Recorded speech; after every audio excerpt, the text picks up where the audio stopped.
안녕하세요. 땅땅별곡입니다.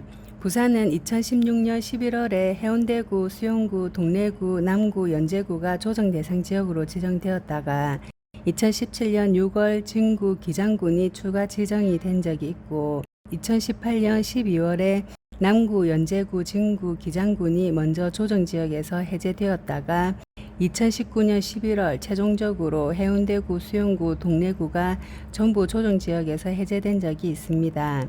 그러다가 딱 1년 만인 2020년 11월 20일 다시 해운대구, 수용구, 동래구, 남구, 연제구가 조정 대상 지역으로 지정이 되었습니다. 일단 2016년 11월 조정지역으로 지정되었던 때를 잠시 해상해 보겠습니다. 집값이 계속 상승세를 보이다가 2016년 11월 조정지역으로 지정된 이후에 2017년에 최고점을 찍고 2019년에 최저점을 찍었는데요. 연차별로 아파트 금액이 어떻게 변화가 됐는지 그리고 평수에 따라 금액이 어떻게 되었는지 살펴보면요. 그래프를 보시면 5년 이내 신축은 금액이 내려가지 않고 오히려 약간씩 올랐는데요. 구축들은 힘을 못 쓰고 하락한 모습을 볼 수 있어요. 조정지역 규제로 인해서 똘똘한 한 채로 몰린 거죠.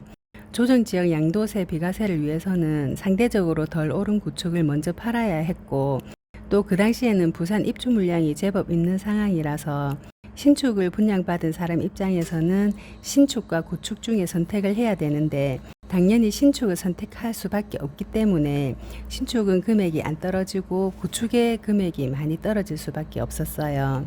그리고 평수로 비교를 해보면 대형 평수는 큰 변화가 없고 30평형 이하 금액이 많이 빠진 것으로 알 수 있고요. 결과적으로는 30평형 이하 구축 금액이 가장 많이 빠졌다는 것을 알 수 있습니다.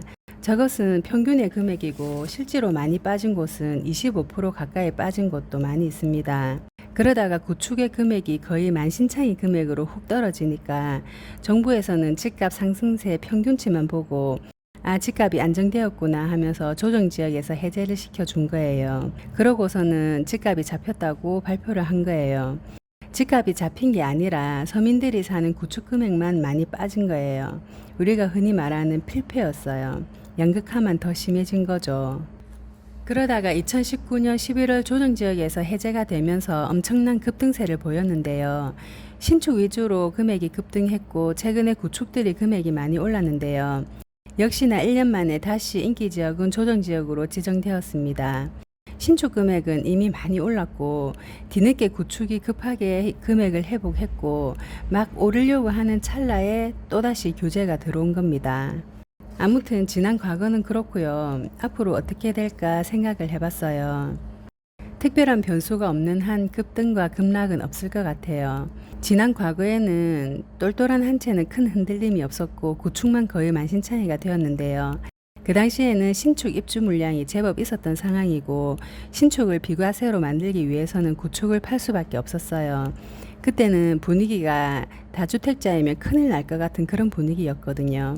하지만 지금은 최근 2, 3년 안에 입주 물량이 많지 않고 신축을 안 팔고 가지고 가겠다라고 마음을 먹은 분위기라서 굳이 구축을 예전처럼 거의 버리듯이 던지는 일은 없을 것 같고 최근에 구축도 금액이 많이 올라서 조정지역으로 지정된 구축은 양도소득세 때문에 쉽게 팔지는 못할 것 같고 전세로 계속 돌리면서 계속 가지고 가겠다고 마음을 먹은 분위기입니다. 부산은 예전에 2013년도에서 2018년도에 교제된 적을 제외하고는 최근에 조정지역을 이번에 두 번째 맞이합니다. 첫 번째 교제 때는 아무 준비 없이 있다가 교제를 맞았다고 한다면 지금은 사람들이 미리 대비를 하고 버티기 모드에 들어간 것 같습니다. 왜냐하면 조정지역 해제 직후 폭등을 경험했기 때문에 그 학습 효과가 있기 때문에 좀처럼 웬만하면 팔려고 하지 않을 거예요. 어찌됐건 규제지역으로 지정이 됐으니 간혹 급매는 나올 수 있겠으나 이제 팔 사람도 잘 없을 것이고 매수세도 많이 줄어서 당분간 거래는 많이 없는 분위기 속에서 더 이상 폭등도 없고 폭락도 없이 실소유자들 중심으로 조용한 거래가 이루어질 것 같습니다. 그리고 부산 내에서 비규제 지역으로 풍선 효과가 나타날 것인가 하는 것도 생각해 봤는데요. 완전 딴 지역으로 효과는 있을 수 있지만 부산 내에서는 풍선 효과가 거의 없을 것 같아요.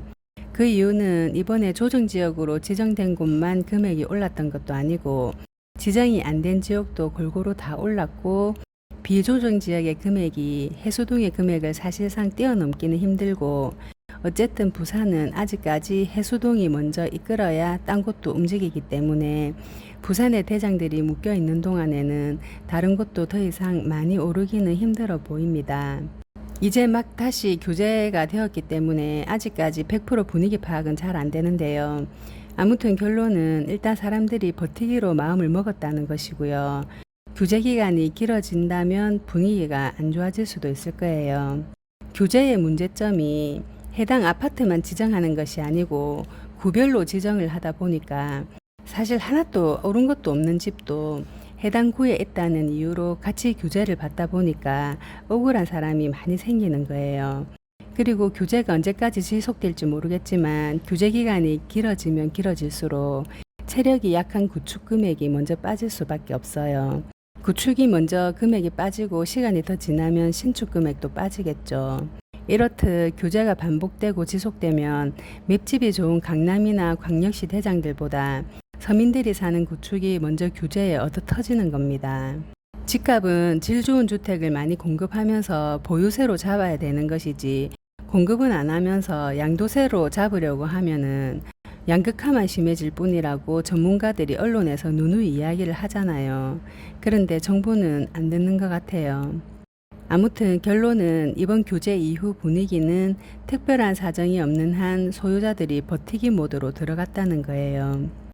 이 말씀을 드리기 위해서 너무 길게 말씀을 드린 것 같네요. 현재 분위기를 말씀드렸고요. 또 시간이 되는 대로 영상을 올리도록 하겠습니다.